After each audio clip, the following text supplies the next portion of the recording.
In this video, we're looking at UFC Nashville. I'm going to give you my predictions, we're going to look at things from a betting perspective, and we're going to break down every fight on this card from top down, so make sure you watch until the end. As always, you can call me Kunith. Let's make some money this week.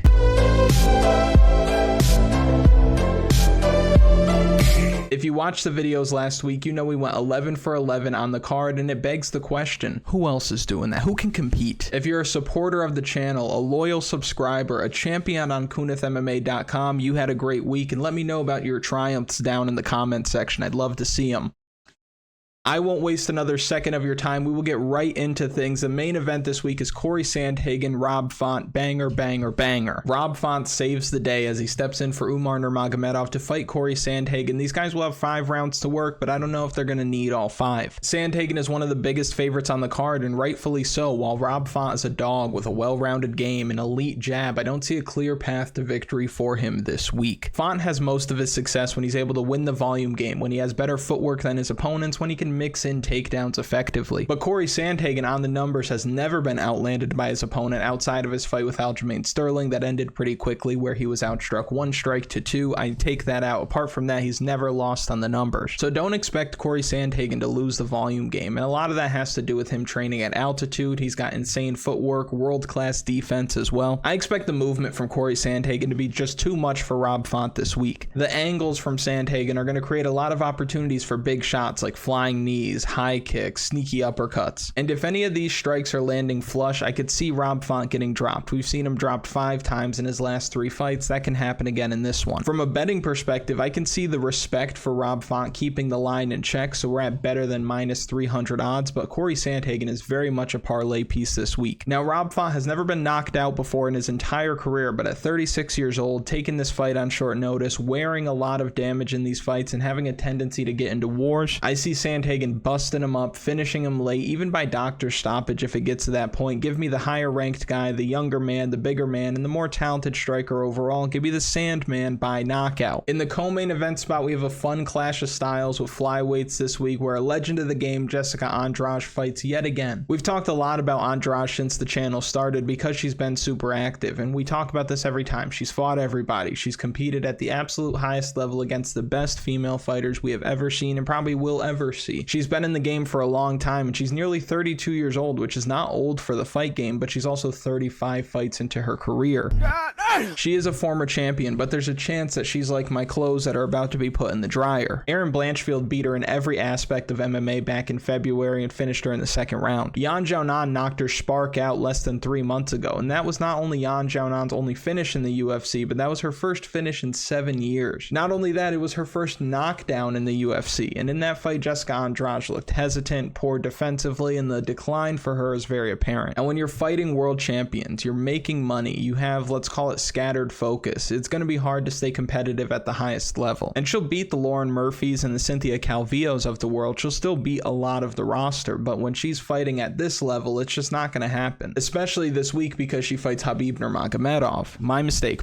That's Tatiana Suarez. Sometimes it's hard to tell the difference because she smashes women into the ground. I'm gonna smash you, boy. She's the best wrestler in all of women's MMA. She's undefeated, and she's taken a lot of time away over the years because of injuries, but she hasn't lost a step. Evidence of that was her fight earlier this year against Montana De La Rosa, where she controlled her for nearly 6 minutes of a fight that lasted less than 8 minutes and submitted her in the 2nd round. Jessica Andrade is a powerhouse on the feet, but she's not going to spend a whole lot of time there, and when she's on the mat, that power is gone. We saw what Valentina Shevchenko did to her from a dominant position. Same with Erin Blanchfield. I see Suarez not only getting her to the ground, but probably finding an arm triangle from half guard, or maybe getting to her back and finding a rear naked choke. Big favorite here. The money line is too wide, but if you do want to get some action on Tatiana Suarez, what I suggest is either putting her in your parlays or taking her by submission, but the pick for me in this fight will be Tatiana Suarez by submission. That'll likely find itself on the official betting article this week on KunithMMA.com. How do you think the official betting article did last week? How do you think? If you did well last week, whether that was DFS or for your bets, or if you placed in a 11 leg parlay, which I know some of you did, and it was winner, winner, chicken dinner. The best way to support the work that is put into the channel outside of the likes, the comments, the shares, the subscriptions, which are all very much appreciated, is to go and grab yourself a membership at kunithmma.com, where you can get the official bets, the DFS strategy guide, access to the community, and more. Now, this next one is interesting. You have Dustin, Jacoby, and Kennedy and Nzechukwu. Dustin Jacoby is coming off 2 losses. One was legitimate last time out against Azamat Murzakanov, and the other one against Khalil Roundtree was an all-time bad decision. Last time out, he really struggled with the power of Murzakanov, and he did have his moments late in that fight. He almost looked like he was going to pull the comeback, but Murzakanov's power was too much. He was able to answer every strike. He obviously was more heavy-handed, and the damage that Jacoby was wearing throughout the fight definitely swayed the judges, and he rightfully lost 2-1. But I like that he was the fresher guy later in that fight, despite taking a lot of that damage, and I like how he was so close to putting together the finishing touches on that one to pull the comeback. Prior to that, against Khalil Roundtree, clear as day, lost one of the worst decisions I've ever seen. But judges are going to judge. We saw that last week against Jan Blachowicz and Aleksa Pereira. I feel like Aleksa Pereira won round 2 and 3, but to not give Jan Blachowicz 10-8 in the first round doesn't make any sense to me. That was as 10-8 a round as you could have. Now on the other side, Kennedy and Nzechukwu is in a much different spot. He's riding a 3-fight winning streak. He has 3 straight finishes, and he's been on fire, and what I like most out of him is that he's not finishing guys early in the first round. He's doing it later into these fights. And at first glance, you look at a guy like Kennedy and Nzechukwu, and just because of his build, he looks like he has 1 round of gas at best. But that's not the case at all. He does a very good job of managing his cardio throughout these fights and keeping a very steady pace. Sometimes too steady. At times you want to see him throw his hands a little bit more, but overall he has improved a ton since joining the UFC as a very raw, undefeated prospect who was just bigger than everybody else. Now, he has looked good recently, and he's won 5 of his 6 UFC fights inside the distance. However, I still lean Dustin Jacoby in this fight. I like the kickboxing at range a lot for him. I like his output. I like his durability. I think all of that's going to serve him well this week. He's got the deeper striking bag. His kicks are going to be better. His hands are going to be a little bit faster, and he's going to stay out ahead on the numbers, and that's going to start from the opening round. Now, he needs to keep the feet here. He's going to be forced to defend some takedowns. I think Kennedy and Nzechukwu after the first round is going to realize, I can't stand with this guy. I'm getting touched up. Even if he's not getting knocked out, even if he's not getting hurt, he's going to get clearly outstruck. So he's going to be desperate for takedowns, but if he can't get him, I think Dustin Jacoby is in a great spot. I don't want to overvalue Kennedy and Nzechukwu's recent wins. They were impressive performances, but the level of competition wasn't great. He beats Devin Clark, who's 8-8 in the UFC. He's lost 4 of his last 6. He beat Iwan Kutelaba, who has 6 wins out of his 15 UFC fights. And Carl Roberson, who finished his career on a 4-fight losing streak. Dustin Jacoby is better than all of those guys, and I think this is a great bounce back spot, especially at plus money. I'm sure a lot of people are going to romanticize the height and reach and youth advantages for Kennedy and Nzechukwu, but if you look at him through his entire career, he's had that in every one of these fights. We've seen him get pieced up despite having a 7-inch reach advantage, and now he's going against the most polished striker he's seen yet.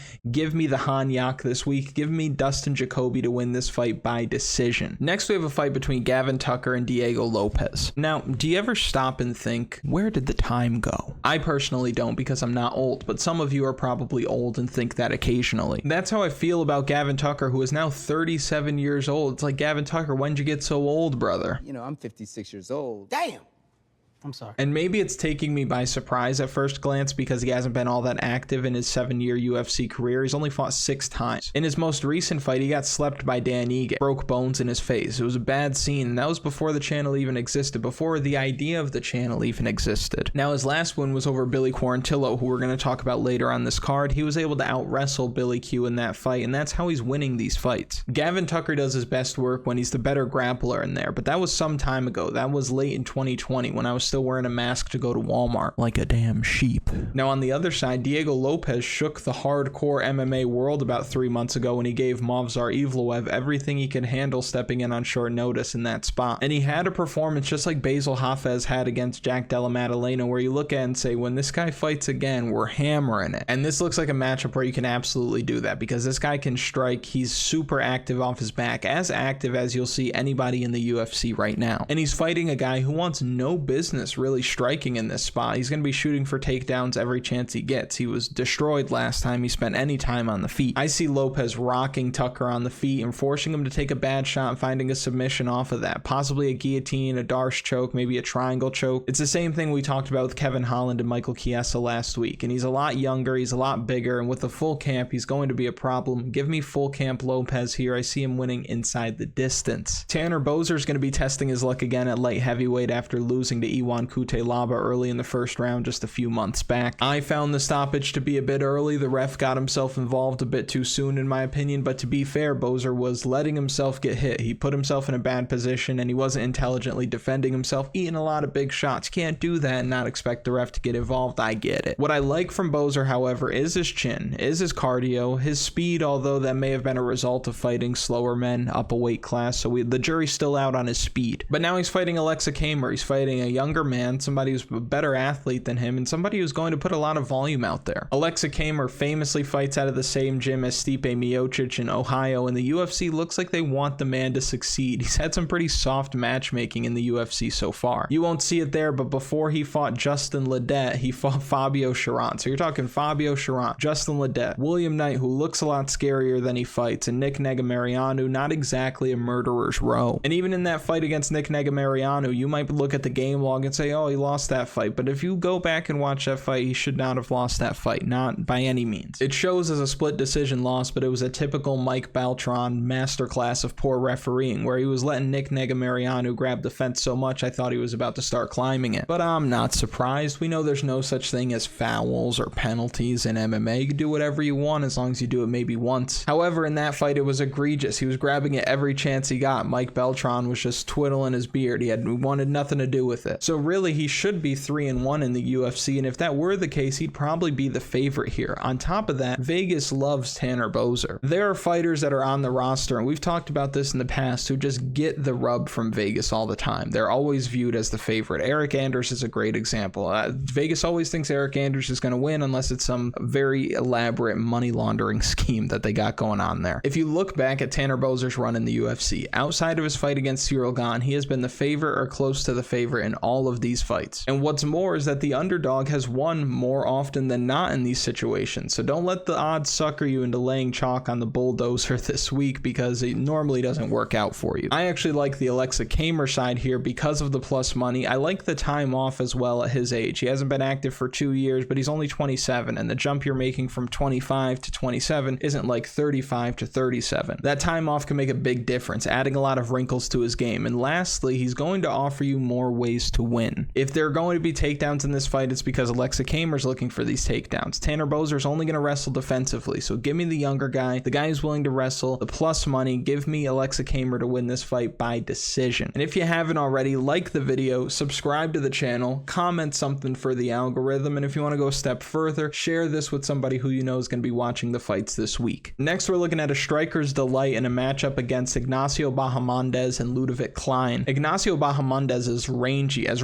one can be at 155 pounds. He's longer than the Irishman. He's longer than the guitar solo in Freebird, and he's going to use all of that length in this matchup this week. Lahuala throws a ton of strikes, hard punches, fast high kicks, and he pushes a pace. And he's got a huge size advantage here. Ľudovít Klein's going to be looking straight up trying to land these punches this week. I see him having a lot of trouble closing distance, and he's typically not letting his hands go as much as you'd like. And he also is going to mix in the wrestling, but he's going to have a hard time getting Ignacio Bahamondes down. I expected the line for this fight to be even wider than it is right now, because I really do see Ľudovít Klein struggling in this fight. I think the pace is going to be too much. I think he's going to find himself at the end of Bahamondes' strikes, and I think he's going to get all of his takedown attempts stuffed. I expect Bahamondes to just keep going downhill, pouring it on late in this fight, dropping Klein in the second or third round. Too big, too active, too tough. Give me Ignacio Bahamondes to win this fight by knockout. Next, we have a sneaky fight, a close fight, closer than the line would suggest, and if you picked either side here, I wouldn't be mad at you. At first glance, I thought Raoni Barcelos was going to be the slight favorite here, but to my surprise, he's not. Not only that, but it looks like Kyler Phillips is closing in at around -2,000. Why? Why?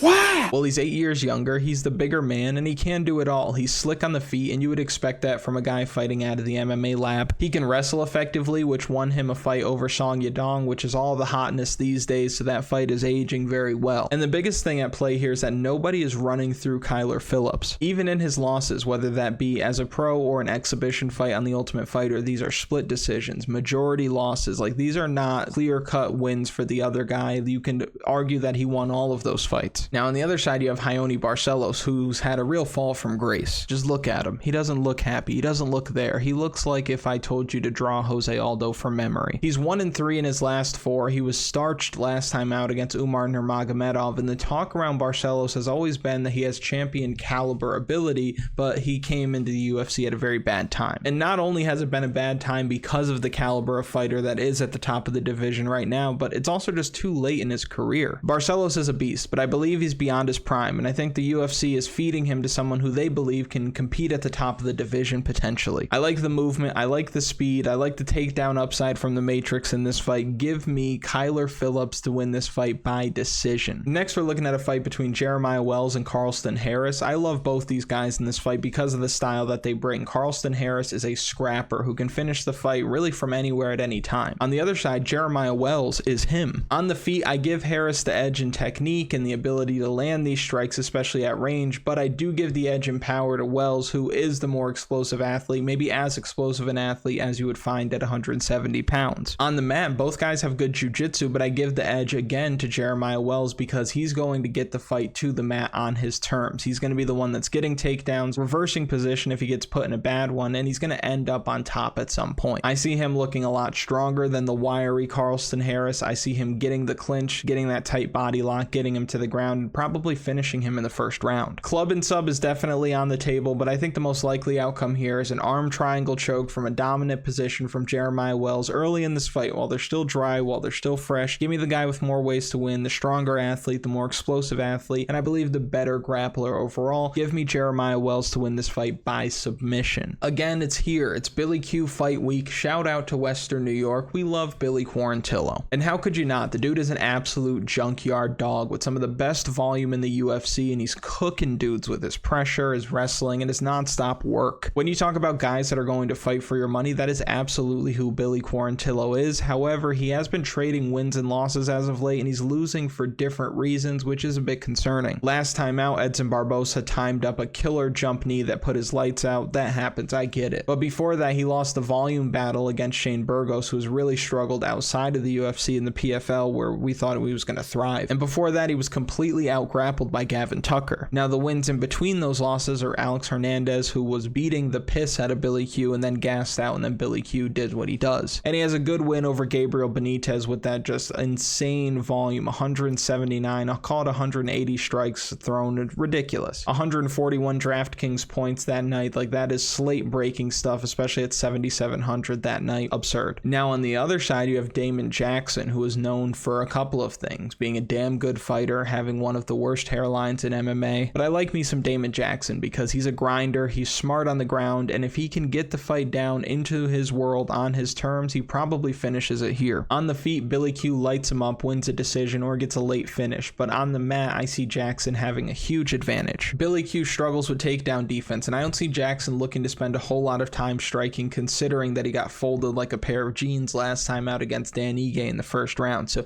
give me the guy who's going to wrestle, the better grappler, the leech. Give me Damon Jackson to win this fight by submission. Next, we're looking at a fight with Jake Hadley and Cody Durden. Hadley was supposed to fight Tagir Ulanbekov on this card. Ulanbekov pulls out. In steps Cody Durden on short notice. Hadley's coming off a dominant first round finish over Malcolm Gordon, where striking looked sharp. He ripped Gordon to the body, and that was the beginning of the end. Now Malcolm Gordon is a walk in the park compared to Cody Durden, who's a hard-nosed guy who's going to stay in Hadley's face and not really shy away from the striking coming back his way. And he's not going to shy away because he's looking to get these takedowns. He's going to try to grapple in this fight like he has time and time again because he's got damn good wrestling, he's got good back control, and he's got good top control. But at range, I do think that Hadley is going to be the better striker, and when they're in tight, he could possibly be the better grappler. While Durden is a good wrestler, he's been submitted in his last 3 losses, and Jake Hadley's great at taking backs. I could see him reversing position, finding himself on Durden's back, and finding a rear naked choke. If Cody Durden were to win, it's because he's going to grind out a win here, but at the same time, stepping in on short notice, I could see him slowing down a little bit in the third round, but I think grinding out a decision win is the only way that he wins this fight. I see Jake Hadley having more ways to win. I could see him winning by knockout. I could see him winning by submission. I think that he has more finishing potential, and I think he can have bigger moments during these rounds to win rounds potentially, as long as he's not spending too much time on his back. It's a tough one to call either way, but I do prefer the Jake Hadley side. I think that Durden's going to have success early in this fight, but I think Jake Hadley's going to have a little bit more. So for that reason, I will give Jake Hadley the nod here, and I think he wins by decision. And lastly, the first fight of the night is going to be the UFC debut of AsSu Almabaev. He's fighting Osbourne this week, and it's really hard not to like Almabaev. I think that he's one of the better bets of the week. I think he's a parlay piece this week. He's making his debut. That's a little sus, of course, but his grappling, his toughness, his cardio, I think will all be too much. I think he overwhelms Osbourne this week. Osbourne is coming off a win as an underdog against Charles Johnson, but we know that Charles Johnson is Mr. Inconsistent. He gassed out in that fight. Osbourne was able to get some clutch takedowns. I think Osbourne is the one that's getting taken down this week. And then when you look at his wins, Zaruk Adeshev, who has no business, had never had any business being in the UFC. You look at that decision win against CJ Vergara, where he was getting pounded for the last 5 minutes, and that really should have been a win for CJ Vergara when I was watching live. Knocked out by Tyson Nam, knocked out by Manel Kopp. He beat Jerome Rivera, who is on that Zaruk Adeshev kind of level. So I don't really rate the grappling of Osbourne. I think that Almabaev is somebody who's going to put a pace on him. This is a promotional setup spot to make him look good, put him as the first fight of the night. Osbourne's going to be up and down in the UFC for as long as he's in it. So give me the debutant, give me Almabaev to win this fight by decision. If you've made it to this point in the video, thank you so much for watching. I really do appreciate it. Make sure you like the video, subscribe to the channel, comment something for the algorithm. I'll see you later in the week.